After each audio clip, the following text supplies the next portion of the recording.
अब नहीं होगी यार वंस। ये जब पैदा हुए थे तब भी ऐसी आवाज आ रही थी, वंस मोर वंस मोर। इनके पूज्य पिताजी ने एक दो बार कोशिश की, सफलता उनको भी नहीं मिली। ऐसा है कि बोलने में तो हम बहुत देर तक बोल सकते हैं और मैं तो सारी रात भी आपको सुना सकता हूं, लेकिन अभी रात नहीं, इतने में इतना ही होता है। रात में 12:45 बज चुके हैं और अभी हमारे 2 कवि शेष हैं इस मंच पर। तो ऐसा नहीं होता है कि मैं ही बोलता रहूं और वो दोनों रह जाए। और ये आपका जैन समाज का इतना आलीशान और भव्य प्रोग्राम है, तो आपको उन दोनों को भी सुनना चाहिए। और उन दो में से एक कवि जो हमारे बड़े भाई अजात शत्रु होते हैं, वो उदयपुर से चलते हैं और पूरे हिंदुस्तान के हो जाते हैं। कन्याकुमारी से लेके अटक से लेके कटक तक, हिंदुस्तान और हिंदुस्तान के बाहर भी जहाँ भी हिंदी भाषा को प्यार से सुना जाता है, अजात शत्रु वहां पर बड़े प्यार से बुलाए जाते हैं। मैं चाहता हूं कि आप उनका जादू देखकर जाएं, तो एक बार जोरदार तालियों की गड़गड़ाहट के साथ स्वागत करें कवि राव अजात शत्रु जी।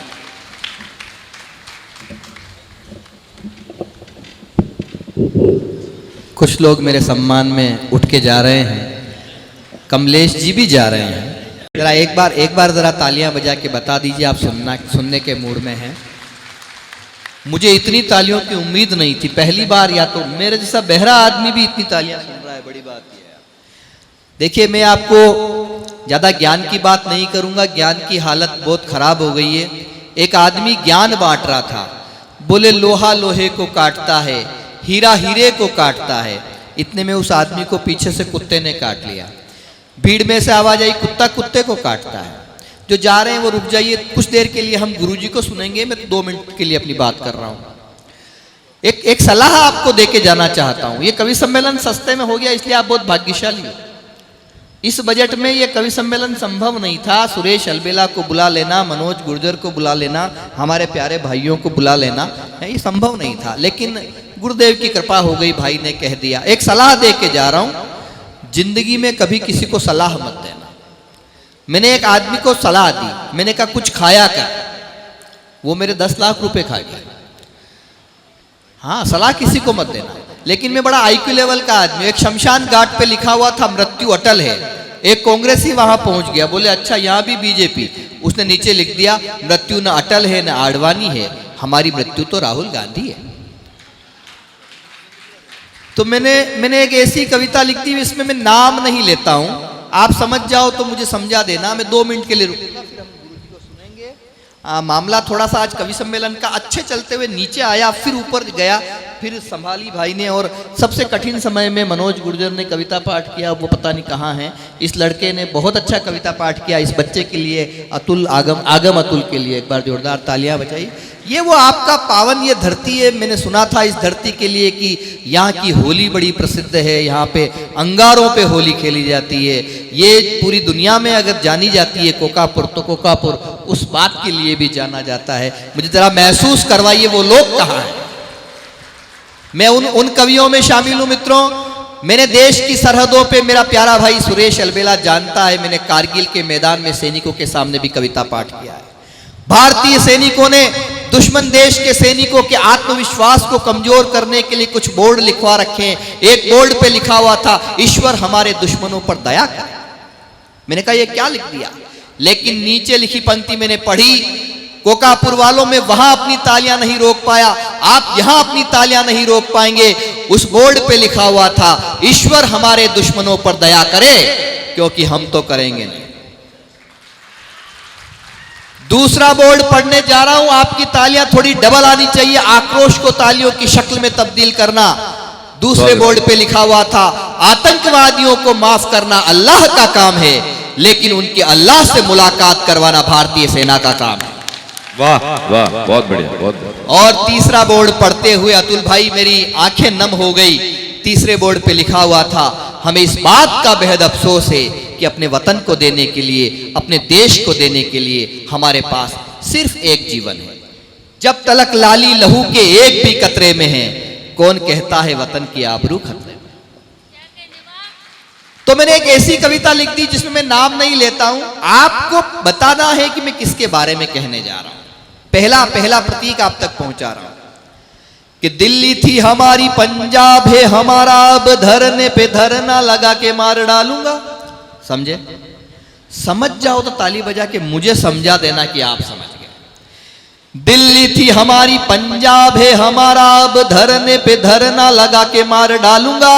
मुफ्त में मिलेगा पानी बिजली दवाई मुफ्त, भारत को श्रीलंका बना के मार डालूंगा। भारत, मैं सच कह रहा हूं, इतने कम श्रोताओं में मुझे इतनी तालियों की भी उम्मीद नहीं थी।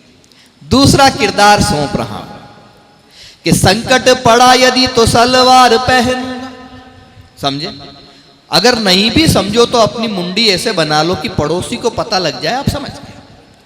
संकट पड़ा यदि तो सलवार पहनूंगा, स्वदेशी हूं विदेशी चबा के मार डालूंगा। शत्रुओं से नित्य ही कराऊंगा कपाल भांति, एक आंख अपनी दबा के मार डालूंगा, एक आंख अपनी। आपकी तालियां ये बता रही है कि आप समझते जा रहे हैं। तो क्या मैं एक किरदार और सुना दूं उसका कि खुलेआम सड़कों पे प्यार न करेगा कोई, रोमियो को थाने पहुंचा के मार डालूंगा। देखो नाम नहीं ले रहा हूं, आप समझते जा रहे हो क्योंकि कोकापुर का आदमी समझदार है कि खुलेआम सड़कों पे प्यार न करेगा कोई, रोमियो को थाने पहुंचा के मार डालूंगा। कान खोल सुन लेना माफिया का काल हूं मैं, ऐसा बुलडोजर चला के मार डालूंगा ऐसा। अब तक आपको चौथी पंक्ति तक प्रतीक्षा करनी पड़ी थी, लेकिन अब आप पहली ही पंक्ति में समझ जाएंगे मैं किसके बारे में कहने जा रहा हूं कि खाऊंगा न खाने दूंगा, न कहीं दबाने दूंगा। समझे? समझोगे? सब समझदार हो। खाऊंगा न खाने दूंगा, न कहीं दबाने दूंगा।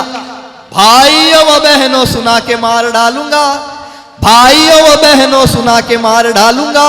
वनवास भेज दूंगा राम के विरोधियों को, उठे आपके हाथ, वनवास भेज दूंगा राम के विरोधियों को, राम जी का मंदिर बना के मार डालूंगा, राम जी का मंदिर। क्या बात है! मुझे तो आपसे इतनी तालियों की उम्मीद नहीं थी, लेकिन आपने मेरी इज्जत रख ली। मैं आपको प्रणाम करता हूं। इस धरती को, इस पावन मिट्टी को सदैव याद रखूंगा। एक किरदार ऐसा यदि उस पे मैं नहीं लिखता तो मेरी एक कविता पूरी अधूरी रह जाती। वो किरदार कौन सा है? सुनिए आप कि जहां भी प्रचार करने के लिए जाऊंगा मैं, अपनी ही पार्टी मिटा के मार डालूंगा। समझे?